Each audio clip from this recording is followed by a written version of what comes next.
Hello and welcome back to live coverage of the Apex Gaming $20,000 Modern Invitational, sponsored by TCGplayer.com. I'm Todd Tandy Anderson, joined by Ross Merriam. Say hi, Ross. Hi, Ross. We got one round down, and we're entering round number 2. Ross, why don't you give us a rundown of the two players we're going to be watching and their archetypes? Well, we got a matchup of two heavy hitters. On one side, we have Jesse Liu, who is the defending Invitational champion. Won the Season 2 Invitational with Yawgmoth, is playing Yawgmoth again.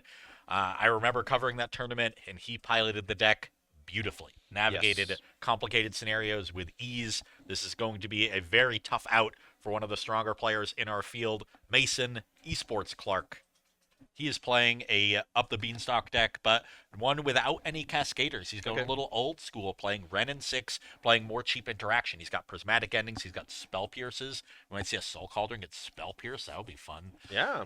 So yeah, he's going a little off the beaten path with a different build of a popular deck. And I was talking to him last night. He is very confident. He thinks his deck is excellent. So far holding up his end of the bargain. Round one.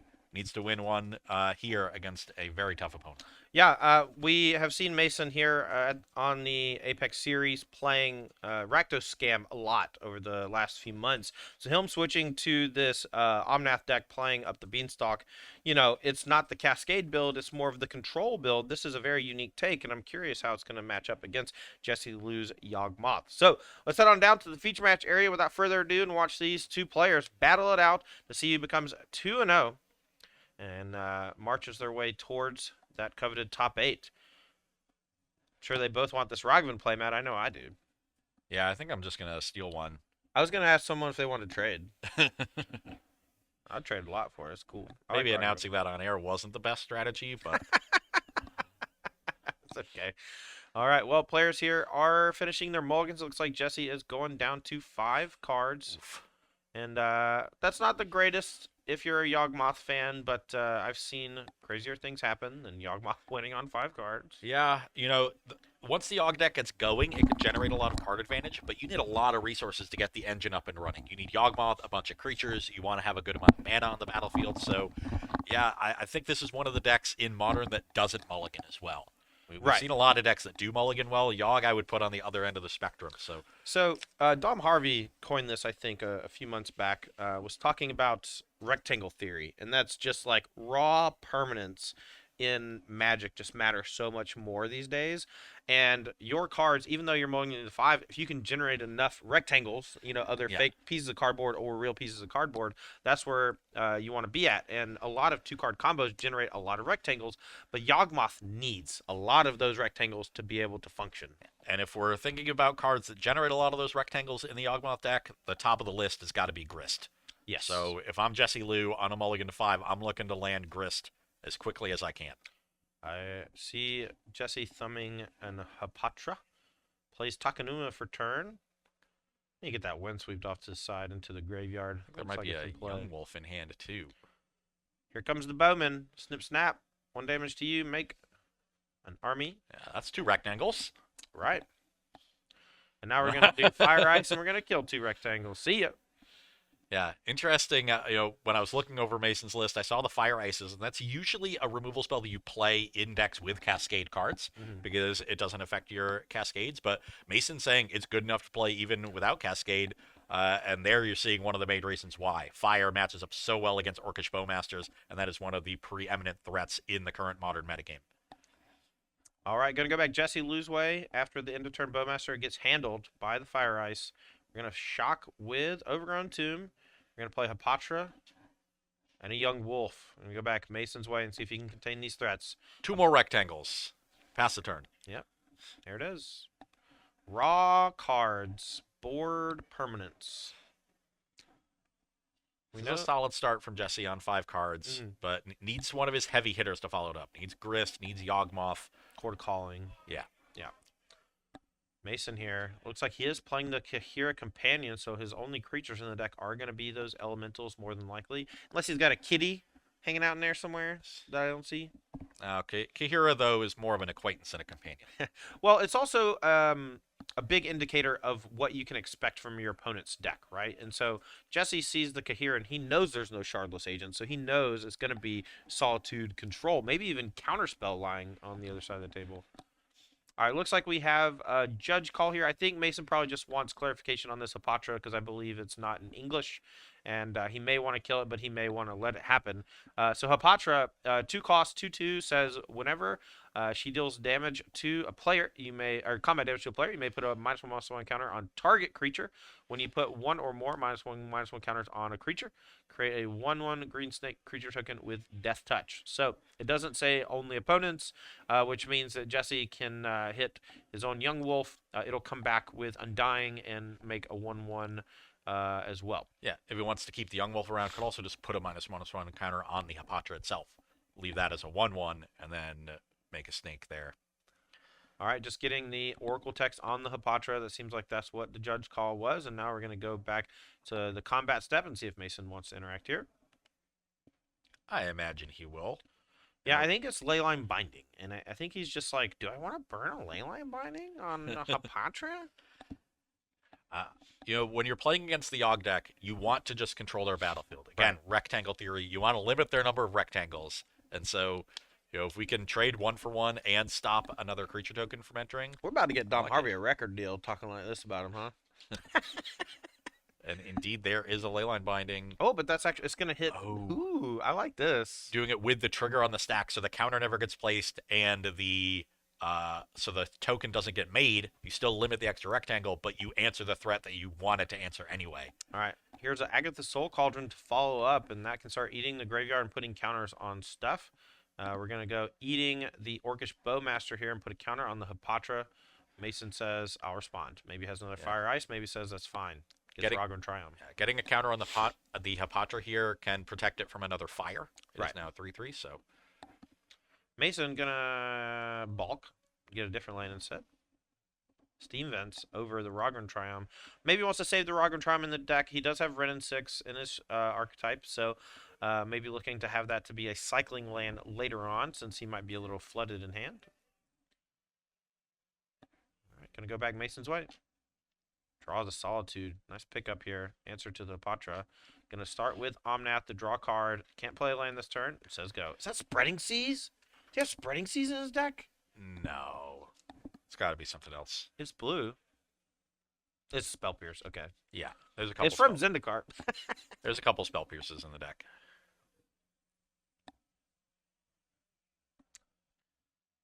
Okay. Another judge call. Oh, we got Steam Vents off of Windswept Heath. I see. Okay, so this is going to be... Get him out of here. Out of the tournament. No, don't say that. People really want that. We must calm the horde. We must not stoke the flames. But I love Stoke the Flames. We can convoke it. Yeah. So, long story short, I think what's going to end up happening here is the Steam Vents is going to go back into the deck. Mason is going to be essentially forced to choose a different land to put into play off of it. We might see some sort of rewind about where things go, but I really hope the fix is just put the Rogran Triumph back in. I really hope that's the fix. The issue here with the rewind is Jesse doesn't know what card in Mason's hand was drawn this turn. So if you want to rewind, Mason would have to put a random card back. Yeah, I think so. The other option here is to just let it go. It's a very minor infraction that I actually think that, like, obviously getting Windswept Heath for Steam Vents is not possible under the rules, but it's also not intentional. You know, the fetch lands often are just go grab a land out of your deck, but when you play 4 colors, 5 colors, some of those lands stop being able to get some of the other lands, and with Windswept Heath, the Steam Vents is the one you can't go get. And as you said, Mason made that minor decision to leave Rogran Triumph in the deck. He immediately went for Rogran and then thought better of it, saying, oh, I've got a bunch of lands in hand. I might want to draw this land instead of a Steam Vents later because I can cycle it for a different card, and then just, saw in his head Steam Vents being equivalent to Rogran Triumph. Unfortunately, the one place it's not equivalent is its ability to get fetched by Windswept Heath. Yeah. Now, there's a couple ways that the judge can go about this, and I think that the cleanest fix might just be let it lie. You know, it's so minor that I don't think like the other option is rewind a bunch, put some cards back on top of the deck, and like maybe shuffle a card from hand back into the deck. That seems heinous. Like it seems like it can ruin the game for Mason. So my guess is we're just gonna fetch Roger and Triumph instead, or maybe Temple Garden or one of the other lands we could get off Windswept Teeth, shuffle the Stevens back in, whatever. That's Yeah. I don't know. It looks like if Jesse agrees to this kind of fix where it's a sort of skip steps back up, then White, it's generally blue, red. fine. And it looks Mason like here that's what making we're doing. sure Mason sure making here the Temple Garden actually isn't a redundant colored source for Omnath. We have white off the Temple Garden, green off Zagoth, red off Sacred Foundry, and blue off Island. So okay, and then I believe Mason is going to get a warning here for I don't know, some infraction involving getting the wrong land. I'm not sure exactly how that's going to track. And if he accumulates 3 of those over the course of the event, 3 similar infractions, he will receive a game loss. But for now, we're just going to continue with the warning and go back Jesse Lou's white. Jesse Lou has drawn for turn. We'll see what he wants to do. Has Hapatra facing down against Omnath, Locus of Creation. Yeah. And right now the Omnath does check the Hapatrath 4/4 against a 3/3. There's no other creatures in the graveyard for the Soul Cauldron. And very few resources left for Jesse Lou because of that opening mulligan to 5. That said, the forest he has is gorgeous. So who's Mirage? to say who's the real winner? Yes, that is Yeah. Mirage Forest. All right, here is a Delighted Halfling, the new mana accelerator from Lord of the Rings, and doesn't look that great here, but we're gonna go back Mason's way. Here's a fetch land, Windswept Teeth. This one can go get not Steve Vince. Finds Plains. We're gonna make 4 mana. That's Wurg. Is that what we said? Wurg. Make Wurg. Buy and cast the Companion and attack for 5 Vigilance. That means Mason probably has a weak hand, or at least a reactive hand, Or he just wants to start beating down. while still playing defense against Hapatra. Yeah, good call. Might have some removal left in hand. Doesn't really feel the need to answer these creatures. I see a Solitude. Looks like a forest stomping ground. So yeah, he is a little flooded. And we suspected that when he didn't want to fetch the Rogran Triome. All right, Yawgmoth is the pickup for Jesse Lou. Desperately looking for Yawgmoth off the top. That combined with Hapatra can clear out the entire side of Mason's board and draw a bunch of cards. Yawgmoth going to step in front of the Omnath and get squished. We'll see if Mason wants to do anything about it or just let it happen. Okay. Yawgmoth dies and comes back.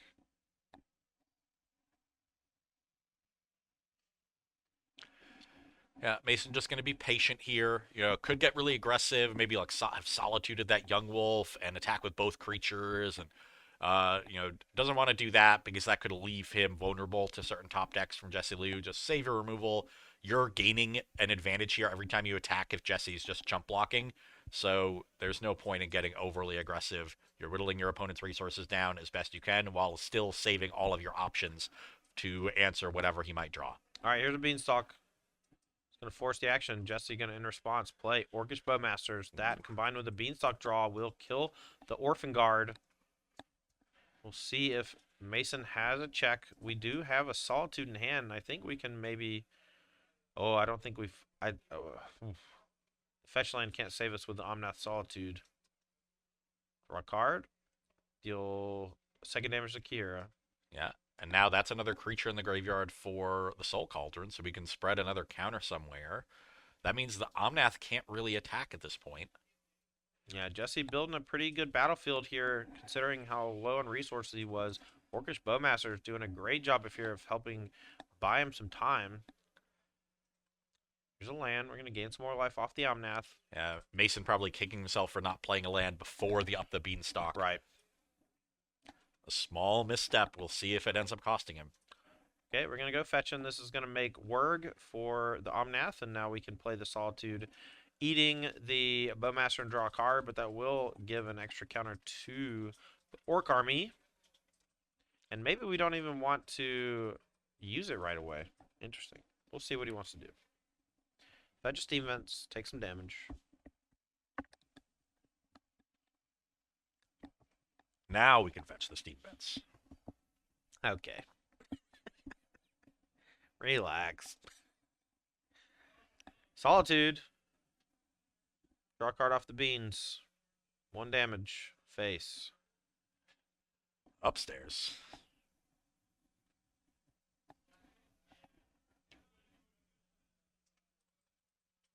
Orc goes to 3. And what are we going to eat? We're going to get rid of the Hapatra. That combined with Yawgmoth means a board wipe and a bunch of cards drawn. Jesse up to 15 from the Solitude's life gain. Yeah, still no good attacks for Mason here. Yep, and we're going to pass the turn, but in a turn, Cauldron's going to eat something out of the graveyard. Probably the Kahira.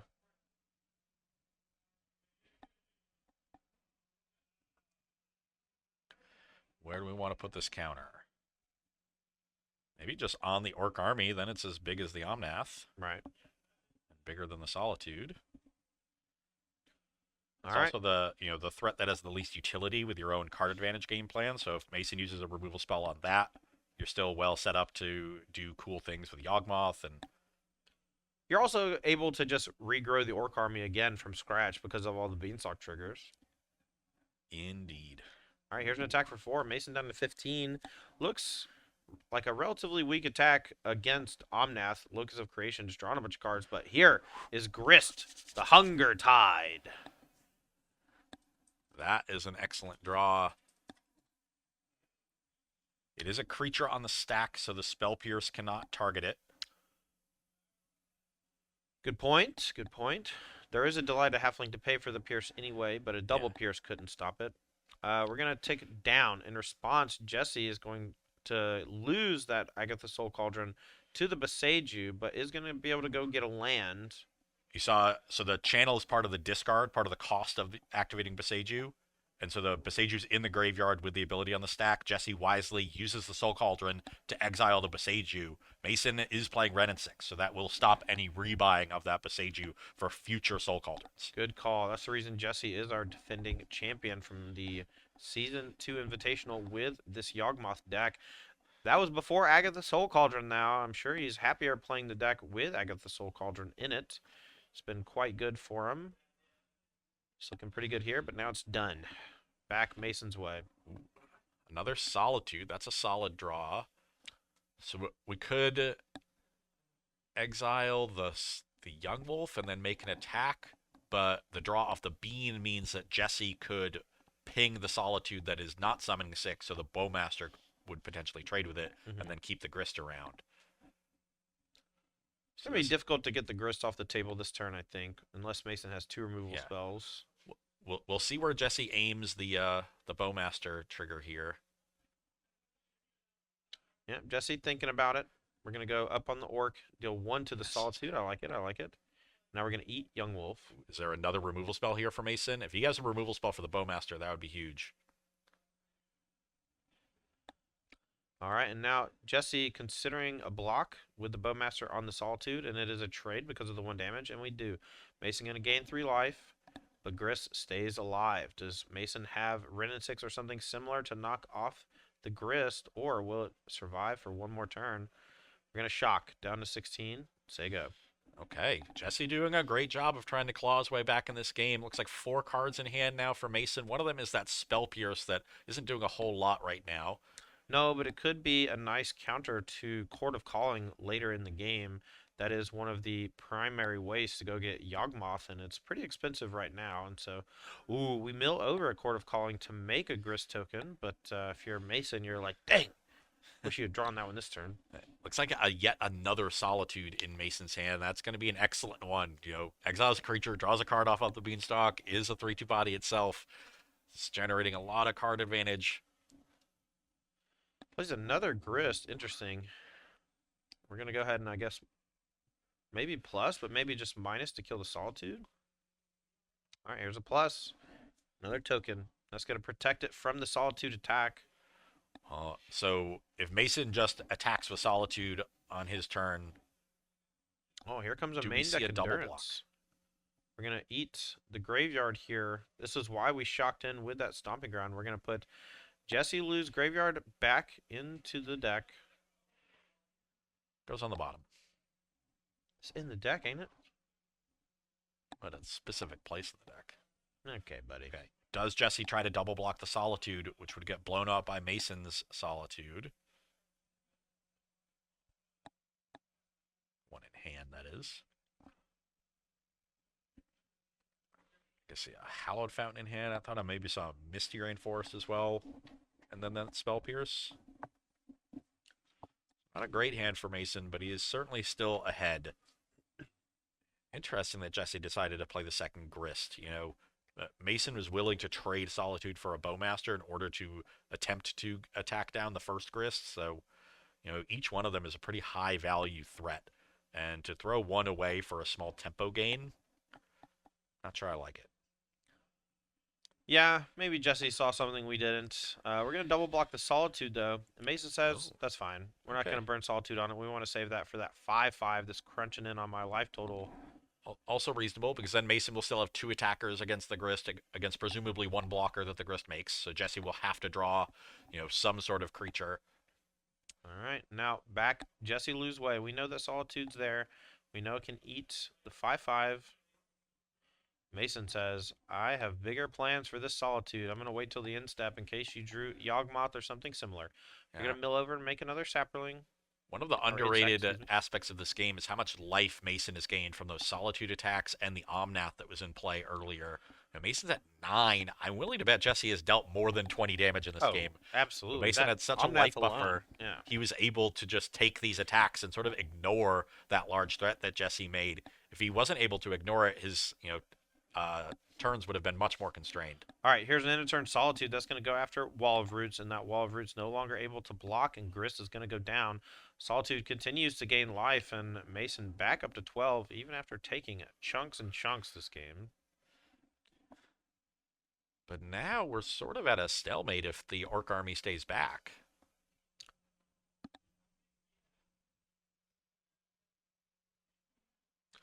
Going to attack in for 6, put Mason down to 6. And here is main deck Haywire Might. This is nice for unlocking something from Leyline Binding, but maybe he wants to go ahead and blow up the Beanstalk to prevent more cards drawn from Mason. Yeah, it's a Yawgmoth under the Leyline Binding, which isn't particularly valuable on this battlefield. Okay. Mason draws for turn and I think says go, and no Haywire Might activation for Jesse. We could have blocked the Solitude with Haywire Might and then blown up the Beanstalk, so Mason just playing super defensively here and says go. We can double block the Orc army, gain 3, and trade with both of our creatures. 3, 4, 5, 6. Oh, no, it's not quite enough to kill both. Yeah, so we are stalemated in combat. Mm-hmm. But that's a fine position for Jesse to be in. You know, get himself some more draw steps. He has a pretty healthy life total still, so a Yawgmoth would be a solid draw. You know, could find another Grist, could find another... Soul Cauldron isn't going to do a whole lot now that Jesse's Graveyard got put on the bottom with that Endurance, but he's got some solid draws. All right, Lou taps 2, has Strangler Geist. Do we attack with everything or nothing? Do we send the 5/5 just to make sure we get Solitude off the table?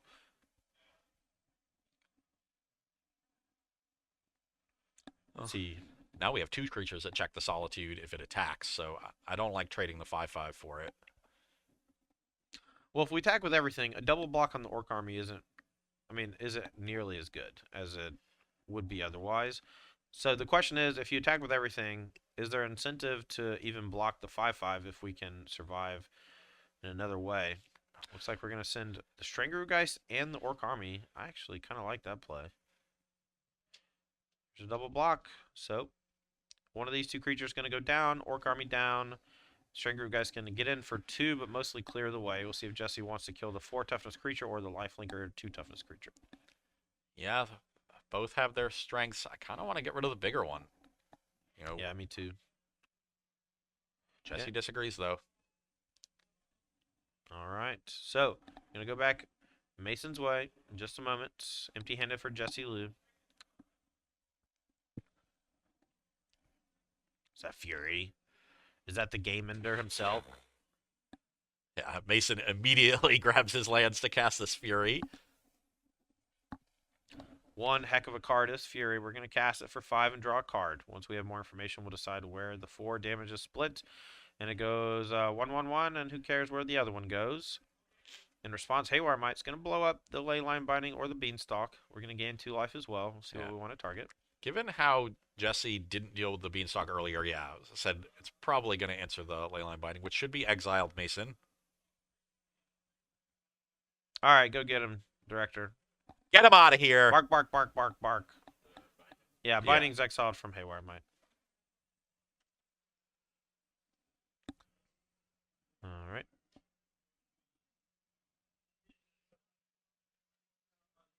Yeah. Out of the tournament.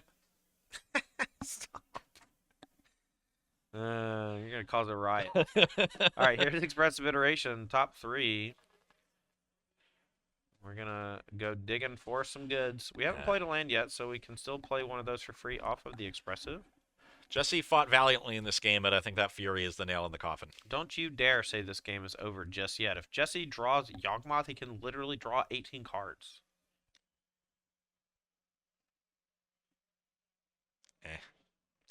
All right, Beanstalk, we're going to draw another card.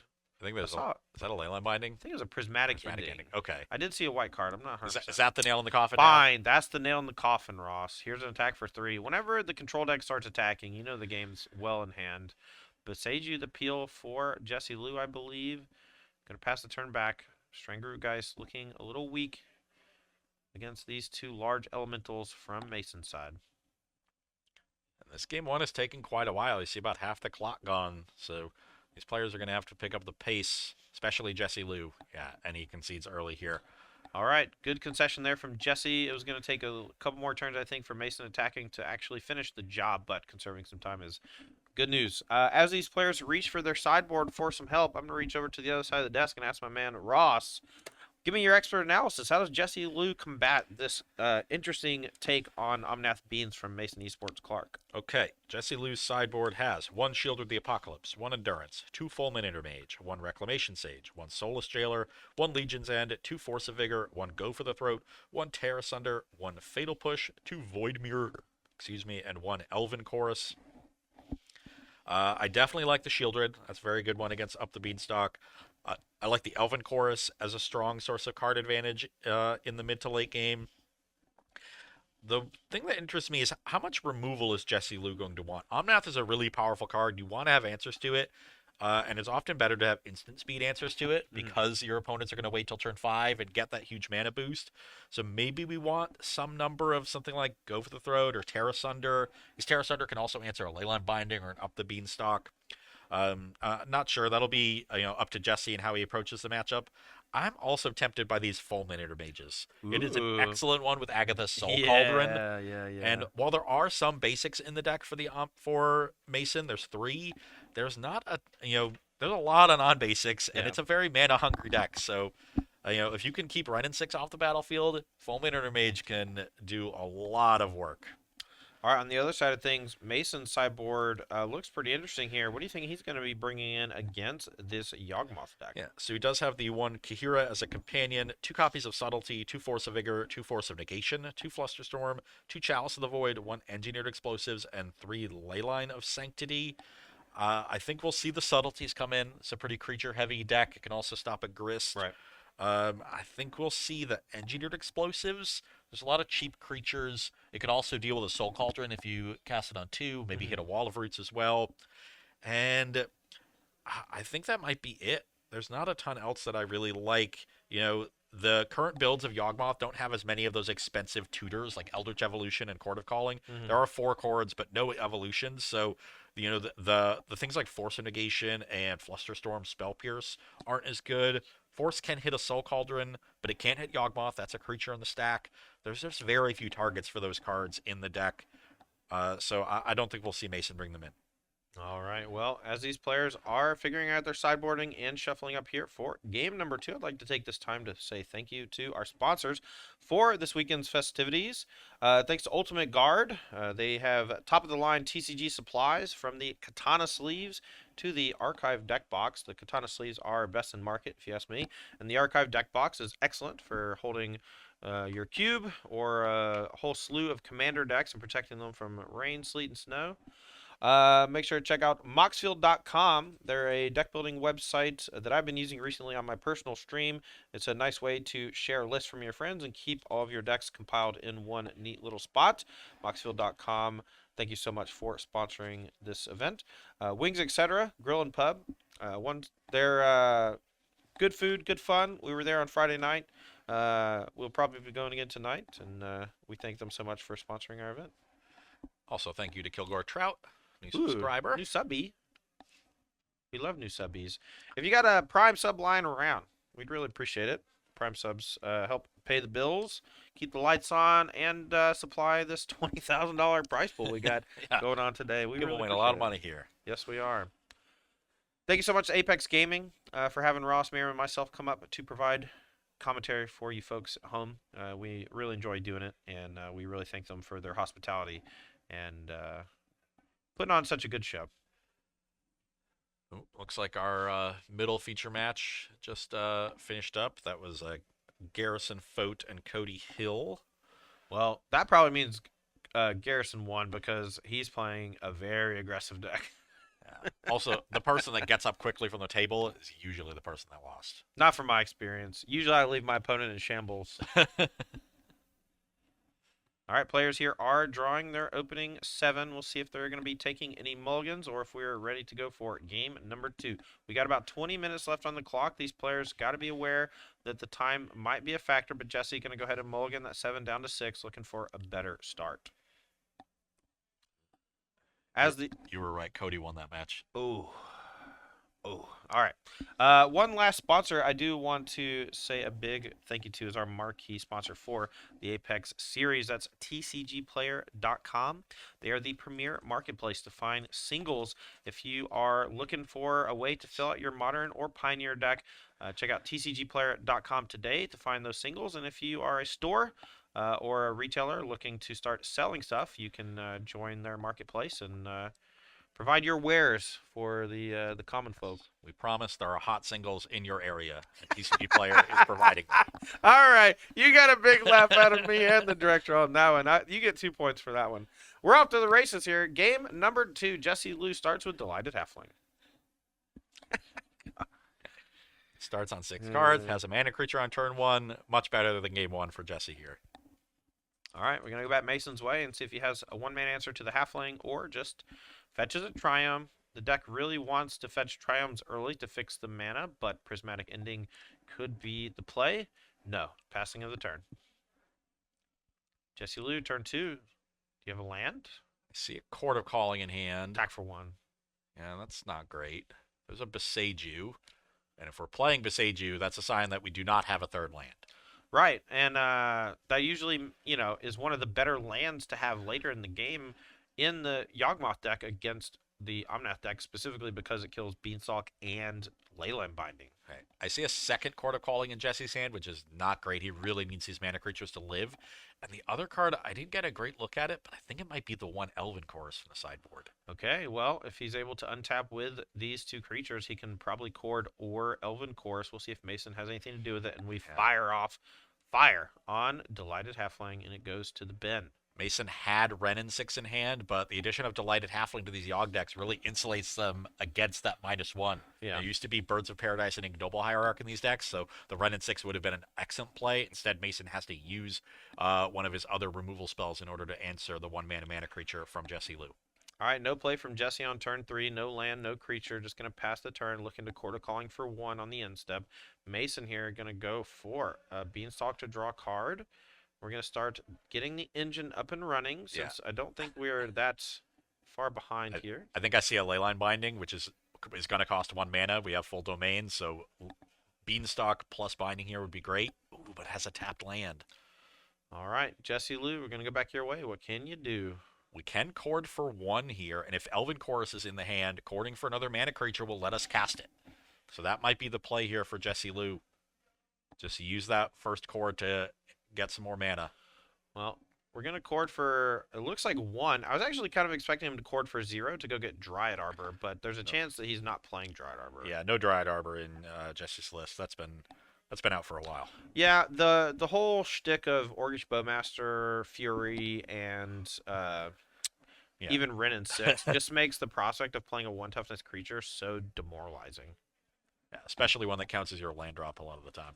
All right, we get Delighted Halfling. It's going to protect our creatures from being countered, but anything that could counter them at this point would be like Subtlety. So we'll see what Jesse wants to deploy. I believe he drew Yawgmoth for the turn, so that could be the play, but we don't have enough food to really do much with it. Yeah, he's still thinking about just getting it down.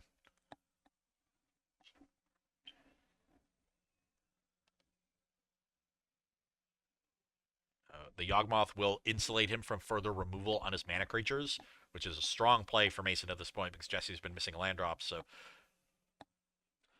that was the other card. It was Tear Asunder. Yeah, Tear Asunder, a nice disenchant effect.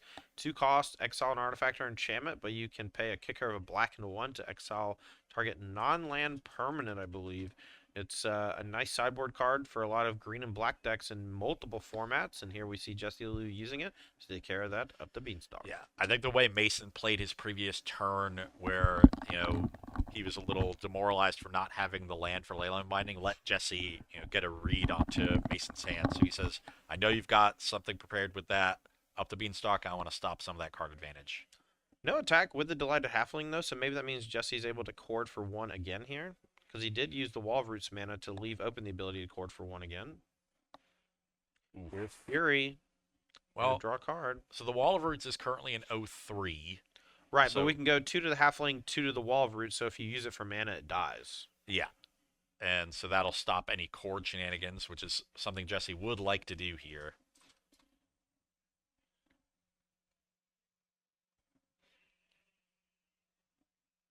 So we're definitely splitting the damage. But you can go 3-1. He has a Wrenn and 6 in hand, so either way, we can get both.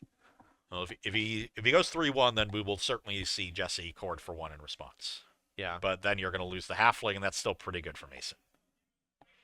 If we go 2-2 instead, that might induce Jesse to not cord, and then you can finish off the wall with the Wrenn, though. All right, well, it looks like Jesse's going to go ahead and do it, so we'll see if these creatures go to the graveyard here. Delighted Halfling. It looks like we did go for a 3-1 split, and now Wrenn and 6 is going to come down, finish off the other Delighted Halfling. No, we have another Fury. Beanstalk, cleaning them up, 2 drawn cards, and we have Expressive Iteration off the top. So much velocity from this 4-color Omnath deck. Yeah, now we've just got a bunch of expensive cards stuck in the hand for Jesse Lou, and Mason is going to smell blood in the water. Mason's deck looking pretty fire here. Gotta be honest with you, Ross. Yeah, I mean, it's still just been the power of Up the Beanstalk and the Evoke Elementals, but... Well, it also is being able to play other pieces of interaction, like Wrenn and 6 and Fire... I mean, I don't know. Maybe we saw the Prismatic ending in Game 1. That was actually very clutch for locking up that game. So, yeah, the interaction has been quite good.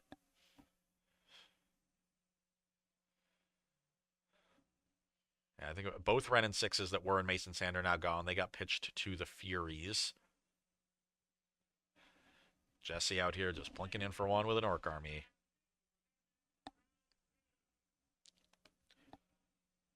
All right. Orcish Bowmaster taken care of. Here is Omnath, Logos of Creation. I see Force of Vigor in Jesse Lou's hand. Maybe he wants to get that Orc army down and kill the Beanstalk. Yes. Nice sequence here for Jesse. This is going to be pretty punishing for Mason. That was the card I thought was Elven Chorus. It was Force of Vigor. So those did come in, and yeah, this looks quite good. Now, the Bowmaster is going to come back. It's going to grow the army, deal 1 to something, probably face. It's going to take too much to kill the Omnath, probably. All right, 1 to face. Orc army grows. Now Omnath gets to do its thing. Yeah, we trigger off the Omnath draw, the Bowmaster, so up to a 3-3. You can just see the resource imbalance at this point in the game. Mason still with 5 or 6 cards in hand to Jesse Lou's 1, has a huge mana advantage, and even has the best threat on the battlefield. So, winning on all fronts. We're likely going to be able to make Wurg here and play a 5-drop or 6 or 2 3s or something. The extra mana and life from Omnath is going to make the Bowmaster and the Orc Army a little less troublesome. But yeah, we're going to hard cast Fury, and we're going to kill both creatures and say go. Jesse Lou desperately trying to fight for some position on the battlefield, and Mason says no. And this is a very quick clock. We're going to attack in for 10 here. More. Oh, make it 13. Yeah, 8. 5 is 13. Jesse Lou down to 4. Yawgmoth in hand, but it's nowhere close to good enough.